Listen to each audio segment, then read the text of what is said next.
The reason why a lot of contractors struggle, and I guess business people in general struggle a lot, is because their expectations are just way off. And so a big goal of mine is to help people have reasonable expectations so that they can adjust their approach, think longer term, and like be comfortable with the ups and downs of business. So one expectation is like the number of leads that people can get. So, you know, a lead is somebody that comes into your business somehow and could become a paying customer. And so when people come to us, oftentimes we'll ask, how many leads do you want to get? And a really, really common answer is as many as possible, as many as we can. And that's not really a good goal because A, it's not measurable. You could get a ton of leads, but that's not as many as you could get. You know, there's just no, where's the finish line here? Where's the goal? But then the other thing is, okay, let's, like guy number one, he's a one-man show. He's the salesperson, he's the bookkeeper, he's the technician, he does it all himself. I ask him how many leads you want to get. He says, as many as we can. And I say, okay, would 100 leads a day be good? And he's like, yeah, that'd be great. But it's like, really? You're gonna answer the phone 100 times every day? You're gonna go to 50 appointments every day? Like, it's just not even possible. So that, like, let's scale this back to like what is reasonable. What's the most amount of leads that you, one person, could handle every day? And like, let's start there. And so I think people, you know, they're not in this world. I take it for granted. I have the curse of knowledge. So like, I've been living and breathing this lead generation stuff for years. So it makes a lot of sense to me, but I can think back to when I was a carpenter on the job, just, you know, making my customers happy every day. And I didn't even know what the word marketing meant. And I looked at leads as like a water faucet. It's like, all you got to do is turn it on and there's an unlimited amount and you can just get as many as you want. And there's just some magical button that someone needs to hit somewhere and now I'm going to get a bunch of leads. But that just is not how it works at all. It's like an economic principle of supply and demand. You can look at the leads as there's a supply of leads and there's going to be a finite amount. Like if you're in a town of 100,000 people and you're a landscaper, like how many people do you think are looking for a landscaper every day? You know, let's just say there's 200 people every day looking for a landscaper. So there's 200 total. So if you got all of the leads, 200 would be the very max that you can get. But you can't get all the leads, right? Because there's 25, let's just say 20 landscapers in your company, in your area. And so if you spread these out equally, each one would get 10. But as we know from nature, the Pareto principle, the 80-20 rule, that 20% of the landscapers are gonna get 80% of the leads. And I'm bad at math, as some of you guys pointed out on one of my other videos, but let's just say 80% is 160. Is that right? I said 20% of, so that would be five landscapers are getting 160 of the leads. No, 4 landscapers. Okay, so the top 4 landscaping companies are getting 80% of those leads. If you're not in the top 4, that means you're sharing 40 leads with the rest of the people. Okay, and if you're just entering a market, like you've never marketed your company before, you're all word of mouth, you're not playing this game yet, you're not competing for these 200 leads, then you're jumping into the fray, into the competition, and you're gonna immediately be competing on these ones, on these 40 leads that are left over, because there's no way in hell you're gonna beat the top 4 in the first day, right? And you're probably gonna be on the bottom of the pecking order of all the other poor landscaping companies that are sharing these 40 leads, so you're probably not gonna get a whole lot. And so if you're just entering this for the first time, you just have to expect that you're probably not gonna get a whole lot until you move up the pecking order and you start to be playing in this top arena. You know, if you're really serious about growing your company in your area and you're in an area that has any level of competition, your goal has to be one of the best. And there's no magic button that you click to be the best. Like you literally have to be the best. You have to be a good company. You have to have a really good online presence that's better than the other company's online presence. If you're doing advertising, you got to do it better than them, because it's all just a competition.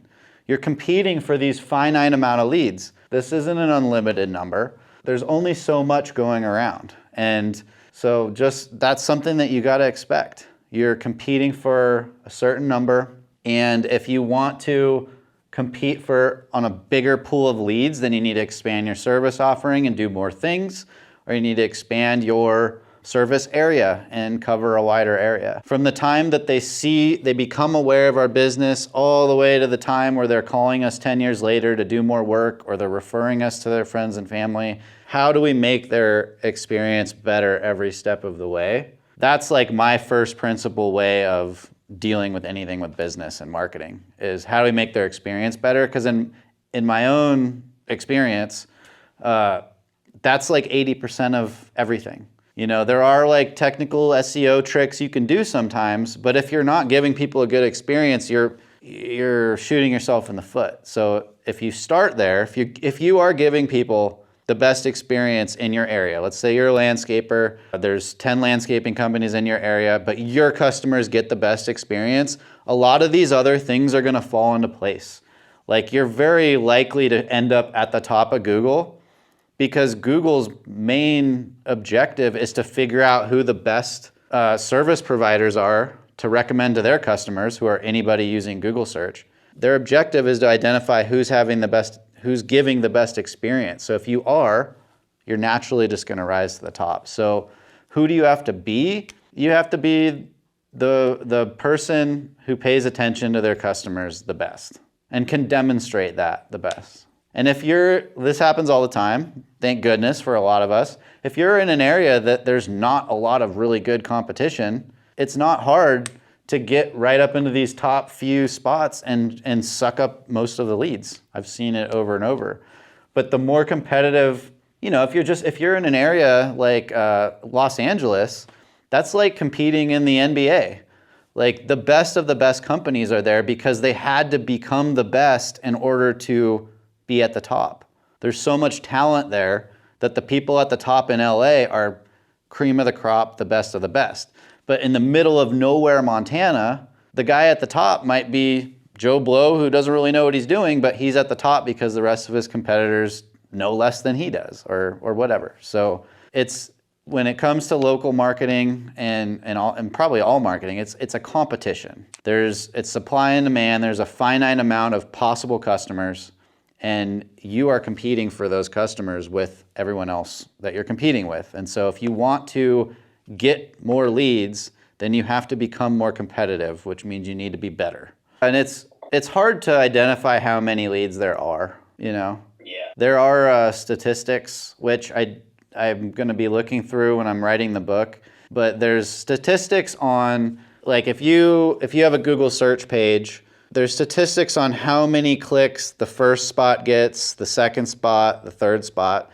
And they're able to track this stuff through like Google Analytics and different analytics tools, so they can start to get an idea. It's like, if there's 1,000 people searching for this every month, spot number 1 gets 400 of them. Spot number 2 gets 200 of them. And as you go down, the numbers get smaller until you cover everybody. And then you can kind of reverse engineer and say, okay, well, 5% of the people that click on that actually become a lead for this company. And so you can start to narrow down how many leads a company might be getting. But it's usually not as many as people think. I come across contractors that live in like the Bay Area, where there's 6,000 contractors, and they want to come in and get 30 leads a day.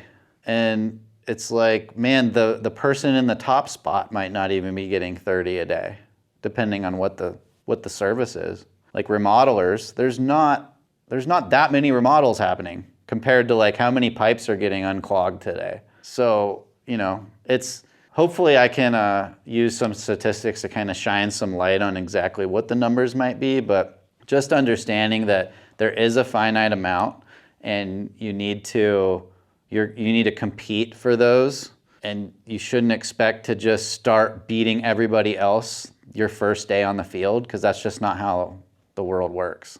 Another misconception I encountered the other day when I was doing an audit and consultation for somebody, and I was walking them through how Google Search works, Google Maps, basically our approach with our foundational marketing system to get people organic leads. And I'm about halfway through describing it, and he stops me and he's like, I don't want to learn this. I just want you to do it. And so I explain, I'm like, okay, that's cool, but like this is exactly what we're gonna do, and it's important that you understand what's going on and how this stuff works. And he was like, wait. I was hoping that you'd be able to just like log into my website and like click a few things and like change some settings and then it would just work. And that's where this whole competition thing came from, is like, I wish I could just go in and click a few buttons and just start winning. But if I could do it, then they could do it. And so now they're doing it, and they're doing it, and they're doing it. And so now we're all competing to click the buttons better. So we're in the same place that we started. Like, it's purely a competition. And I like to focus on customer experience because in my business and life, that's where most of the results come from. We give our customers a better experience, everything else seems to work a lot better. So we focus there first. You know, when Google Ads first came out, you could get leads for like 30 cents. And it was amazing. And the first companies that did it, they just crushed it, dude. They grew so fast. They just, like 1,000 times returns. But then like company 2 found out that company 1 was doing it, and so they started doing it, and that drove the prices up. And then company 3 joined in, and they started doing it, and that drove the prices up.